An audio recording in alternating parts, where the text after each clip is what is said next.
Hey everybody, today I wanted to talk to you about how to mix your ShakeO. Are you excited? The reason I want to talk to you guys about this is because when I first started as a challenger, I made the most disgusting shake I've ever made in my life. It was horrible.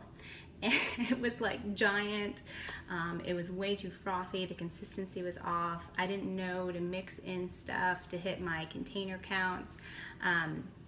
Yeah, it was a disaster. So I thought that we could just take a quick second to show you how I personally do it and how you can tweak it to be something that you love. So all right, let's get started. ShakeO, here we go. Most of you probably have gotten a bag. I have moved on to packets now.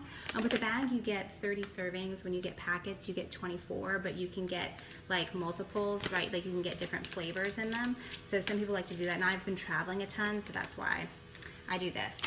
So if you use a bag, you gotta get the scoop out and put that in, and you fill that scoop of sugar in. Ooh, sorry. I start with 10 ounces of cold water. Oh, and I use a Vitamix. Now that was quite the investment, but the reason I did that investment, well, that was a while ago. It was when I was making baby food for my son, but it's been great because I use it every day. My husband uses it every day, so it's been a great investment. However, if you only want to spend 15 bucks, this thing is awesome. It's Hamilton Beach, and it works just as well. You gotta pulsate with it. Don't like hold the thing down because it'll burn out the motor. But I use that as my travel blender, and it works just fine. So you don't have to spend a lot to make your ShakeO awesome. Okay, 10 ounces of cold water. In we go. Ta-da. Okay, I've been loving chocolate vegan. It's like a more dense, chocolatey, rich flavor than I think of the regular chocolate. So then I add that in. Okay, and then I like to add in, I like to fill up, I don't eat a lot of fruit. It's really weird. So I have a hard time doing it. So a lot of times what I'll do is I'll do my I get 2 of these a day. I get 3 of these a day. So I'll do a half a banana, which is 1 serving of fruit, and then I'll end up doing a full bag of this guy. So, and I use frozen fruit. And the reason that I use frozen fruit is so that well, A, it's cheaper, right?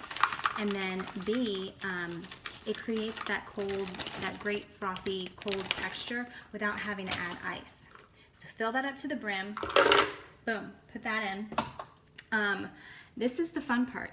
This is where I have to eat a lot, and you are going to as well, a lot more greens than you probably are used to. So I hide spinach, a whole dang serving in there. Y'all shove that spinach in there. This is how you use your cups, you guys. You shove it in there. You get that food in there. Look, it's having a hard time coming out. Okay, so then I do that. And then I like to have a little bit of a creamier texture to mine, and this is something that you'll probably have to play with. So I do just like a little splash of almond milk. The other thing that I've really liked adding into stuff, and I'm just going to show you this here, I'm not going to add it into this one. When I don't do the frozen berries, you can use extracts. You can use like almond. I mean, there's all different kinds, right? This is peppermint. Dude, the chocolate vegan with a little bit of ice, with some almond milk, with peppermint extract, tastes like a Thin Mint cookie.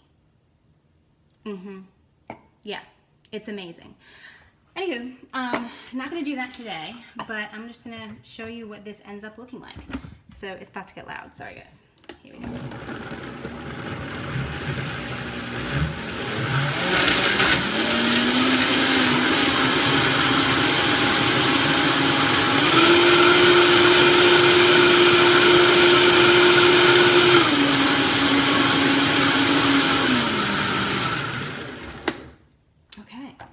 Now, I want you to see what that texture looks like and how that is with 10 ounces of water and a splash of almond milk. So with all that stuff in there, it ends up coming about to there with it. So depending on how much stuff you add in, I mean, you could add another serving of vegetables if you want to. I mean, you can make this a full meal. It all depends on what you need to do and what your container counts are that you need to hit throughout the day.